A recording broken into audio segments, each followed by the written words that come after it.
Uma das coisas que mais machucam a gente no burnout é a crítica das pessoas, né? Parece que de repente todo mundo tem uma opinião sobre a nossa vida, sobre o que a gente está passando, sobre o que a gente deveria fazer. Todo mundo quer fazer a gente ver que a gente tá de frescura, de preguiça, que é mimimi, que é coisa da nossa cabeça. Amigos se afastam, parentes se revelam tóxicos e a gente perdido no meio de tudo isso. Sim ou não? Bem-vindo ao clube! Eu vou te contar como é que eu fiz para conseguir lidar melhor com isso. Semana passada eu li uma reportagem que falava sobre a Grazi Massafera, que tinha terminado um relacionamento e a mulherada estava esbagaçando a Grazi lá nos comentários do Instagram dela. Falavam, coitada da Grazi, né? Nossa, não dá certo com ninguém. Coitada da filha dela, né? Puxa, será que ela vai se apegar muito à filha? Que tá sempre sozinha, essa menina vai crescer sendo sufocada? A Grazi Massafera. A Grazi. Mas tudo isso me mostrou que eu entendi como funciona essa dinâmica do povo criticando a gente. Obrigada, internet, que me massacra todos os dias, mas me ensina tanto. O que eu aprendi e você precisa entender é que a crítica que a pessoa faz de você tem a ver com ela, não tem nada a ver com você. Eu vou repetir. A crítica que alguém faz de você não tem nada a ver com você. E agora eu vou te falar com o que tem a ver e por que dói em você. Vamos pegar primeiro esse caso da Grazi. A reportagem tem um título que fala o seguinte: quem critica o fim do namoro da Grazi Massafera tem medo de ficar sozinho. E logo depois tem assim: mulher solteira ou que termina o relacionamento sempre foi julgada, particularmente por outras mulheres, com medo de que a mesma coisa aconteça com elas. Você entende como é que funciona? A Grazi é linda, é famosa, é rica, é boa gente, é simpática. Ela tem aparentemente uma vida perfeita. Tem cacife para passar o rodo nos galã tudo. E aí tem a Mariazinha. A Mariazinha, ela se sente feia, ela se sente inadequada, se sente errada. Ela passou grande parte da infância observando e ouvindo as mulheres da família dela se desclassificando fisicamente, colocando defeito, criticando umas às outras. Ela passou da adolescência para frente ouvindo as amigas à volta dela também apontando defeitos, se sacrificando para melhorar, fazendo dietas, fazendo procedimentos, criticando outras mulheres. E aí a Mariazinha, ela se acha muito desinteressante, incapaz, ela tá com a autoestima lá embaixo. E o maior medo dela é morrer sozinha, porque ela é cobrada na família, na sociedade, a ter um relacionamento. Sabe as tias do Natal que você chega lá e ela fala: ai, você não vai arrumar um namoradinho? Aí você arruma um namorado, quando é que vocês vão casar? Aí você casa, quando é que vocês vão ter filho? Aí vocês têm um filho, quando é que vocês vão ter outro filho? Aí vocês têm outro filho. Né? É um negócio, é um looping eterno aquilo. É o que esperam de você, né? Se você opta em não ter um relacionamento formal, ou em não se casar, ou em não ter filho, você é massacrado socialmente. Então, ou a Mariazinha se sente diminuída porque ela não está num relacionamento e cobram dela ter um relacionamento, ou ela está num relacionamento em que ela se agarra com unhas e dentes ali, para não perder esse status de comprometida, num relacionamento meio merda, que não faz ela feliz, que ela segura ali aos trancos e barrancos, todos os dias percebendo que aquela ligação que ela tem com o companheiro dela tá enfraquecendo, e ela vendo que ela não tem o que fazer para mudar aquilo, ela não sabe o que acessar dentro dela, ela não se vê forte o suficiente para resolver aquilo. E ela morre de medo de sair desse relacionamento, porque e se ela ficar sozinha? E se ela nunca mais arrumar alguém? Ou se ela arrumar uma outra pessoa que é pior do que esse cara, que já não tá bom? Entre ficar solteira e ficar infeliz para ela hoje é a melhor opção. Então a Mariazinha olha pra Grazi que meio que personifica tudo o que ela não consegue achar dentro dela, todas as qualidades que ela não consegue achar dentro dela e gostaria de ter. E ela não vai virar pra Grazi e vai falar assim: ai, amiga, ó, você vai ficar bem de qualquer jeito com relacionamento ou não, espero que você seja feliz. Ela não vai falar isso.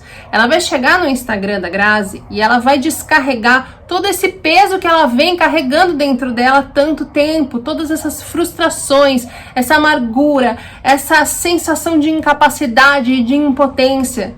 E aí ela fala: ai, coitada da Grazi, né?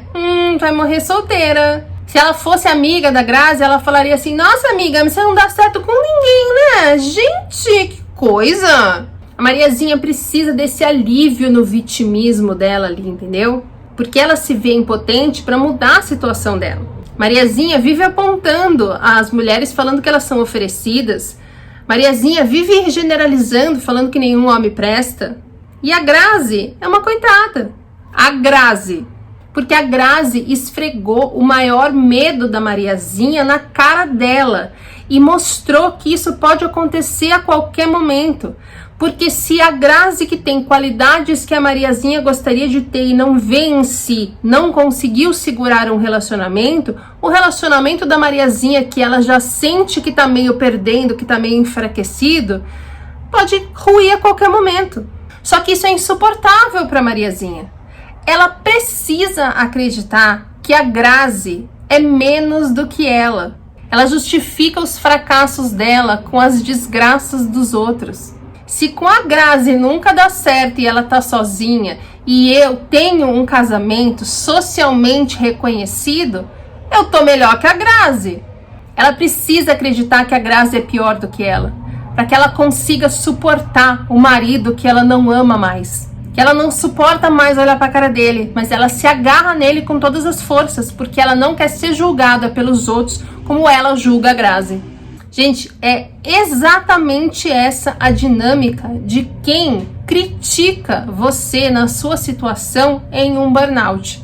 Quem critica você também está ansioso, também está infeliz, também está deprimido, também está doente exatamente como você.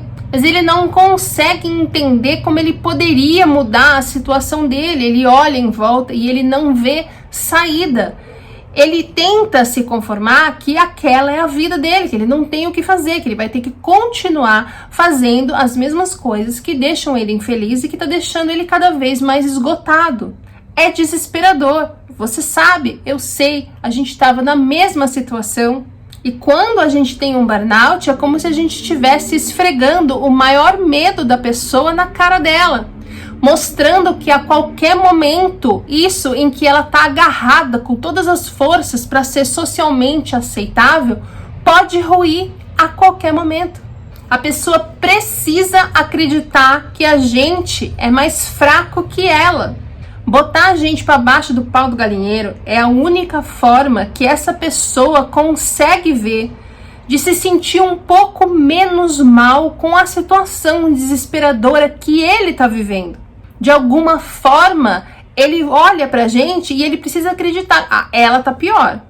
Eu tô ruim, mas ela tá pior. Então tá tudo bem. É a Mariazinha olhando pra Grazi. Minha situação tá ruim, mas a da Grazi tá pior. Socialmente tá pior. Então tá tudo bem. Tô ótima. Eu tô dando conta.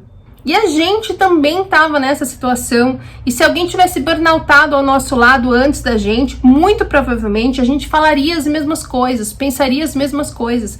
No mínimo, a gente teria pena. A gente teria pena da pessoa, mesmo a gente sofrendo para levantar, chorando para ir para o trabalho e sofrendo no dia inteiro de trabalho.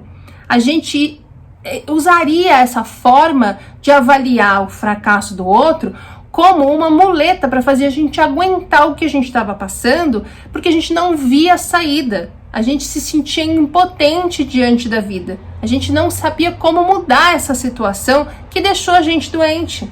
Então, na próxima vez que alguém te criticar, lembra desse vídeo. Não tem nada a ver com você.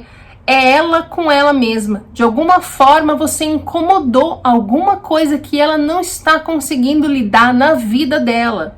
E ela está tentando, através de rebaixar você, de enfraquecer você, se sentir melhor. Então, por que dói tanto na gente se não tem a ver com a gente? Porque a gente fazia igual. A gente tinha a mesma postura dessa pessoa diante do trabalho. A gente pensava exatamente da mesma maneira. Tem uma parte da gente que acredita no que está ouvindo, que acredita no que a pessoa está falando. Porque talvez a gente falasse a mesma coisa se os papéis fossem invertidos. A gente, por muito tempo, depois do diagnóstico de burnout, ainda acredita que a gente teve culpa, que a gente não deu conta, que a gente fracassou, que a gente não era bom o suficiente. E a gente muda isso quando a gente vai fazer nosso processo de psicoterapia para entender por que a opinião das pessoas é mais importante do que a nossa própria verdade. Se a gente sabe que está passando por isso e a gente já entendeu que não é um fracasso pessoal, por que dói ouvir? O que a gente ainda acredita desse discurso da pessoa? Será que a gente não está se enganando, achando que não é um fracasso pessoal, mas no fundo a gente ainda acredita nisso? Eu acreditei durante anos. E a gente não deve se culpar por reagir assim ou por saber que a gente faria a mesma coisa que essa pessoa está fazendo com a gente. Porque a gente foi ensinado a fazer isso. E é também uma defesa. Muitas coisas que a gente faz, no que a gente acredita, a gente está tentando simplesmente nos proteger de alguma dor que a gente traz lá da infância, de algum trauma que a gente sofreu. E ninguém muda isso do dia para a noite. Então vai para terapia, entender tudo isso, trabalhar em tudo isso, mudar tudo isso. E um dia você vai conseguir fazer o que hoje eu consigo fazer, que é ouvir merda e não me machucar.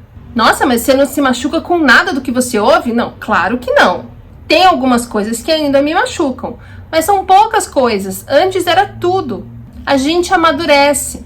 E as Mariazinha continuam amargas, ansiosas, infelizes, hostilizando as pessoas na internet, hostilizando as pessoas ao vivo. Você tá entendendo por que o burnout é uma oportunidade? Daqui 5 anos, você vai estar pleno, seguro, amadurecido, equilibrado, tranquilo e em paz, vivendo sua vida muito feliz. E a Mariazinha vai continuar chorando até a hora que o sono vier.